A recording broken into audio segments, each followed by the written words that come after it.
صحابہ کرام رضی اللہ عنہم کے درمیان غسل جنابت کا ایک مسئلہ زیر بحث آیا۔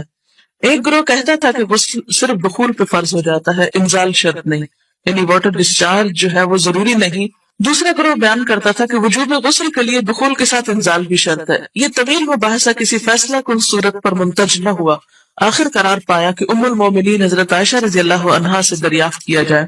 حضرت عائشہ نے کہا کہ رسول اللہ صلی اللہ علیہ وسلم نے فرمایا، اذا جلس بین شعبها الاربع ومس الختان الختان فقد وجب الغسل، جب مرد عورت کی 4 شاخوں کے درمیان بیٹھ جائے اور اس کا محل ختنہ عورت کے محل ختنہ کے ساتھ مس کرے تو غسل واجب ہو جاتا ہے۔ تو مسئلہ یہ ثابت ہوا کہ صرف دخول پر ہی مرد اور عورت جنبی ہو جاتے ہیں اور ان پہ غسل واجب ہو جاتا ہے، انزال یعنی منی کا نکلنا شرط نہیں۔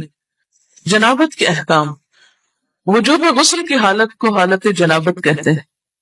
وجوب غسل یعنی جب غسل واجب ہو جاتا ہے تو اس حالت کو جنابت کہتے ہیں۔ جنابت مطلب جم سے، جم پہلو کو کہتے ہیں بچنا۔ مندرجہ ذیل 4 حالتوں میں مسلمان مرد اور عورت پر غسل کرنا فرض ہو جاتا ہے۔ نمبر 1، جوش کے ساتھ منی خارج ہونے کے بعد، اس میں احتلام بھی داخل ہے، یعنی کوئی ایسا خواب آئے یا ویسے۔ نمبر 2، صحبت کے بعد یعنی سیکشل انٹرکورس کے بعد۔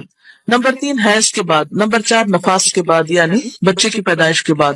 اس میں یاد رکھیے کہ بہت سے لوگ پوچھتے ہیں کہ اگر خواتین انٹرنل چیک اپ کرواتی ہیں تو کیا اس سے غسل واجب ہوتا ہے؟ تو کوئی غسل واجب نہیں ہوتا جب تک کہ ان 4 چیزوں میں سے کوئی چیز نہ ہو۔ اس میں یاد رکھیے کہ بہت سے لوگ پوچھتے ہیں کہ اگر خواتین انٹرنل چیک اپ کرواتی ہیں تو کیا اس سے غسل واجب ہوتا ہے؟ تو کوئی غسل واجب نہیں ہوتا جب تک کہ ان 4 چیزوں میں سے کوئی چیز نہ ہو۔ صرف منی خارج ہونے سے بات نہیں بلکہ جوش کے ساتھ منی خارج ہونے کے بعد غسل واجب ہوتا ہے۔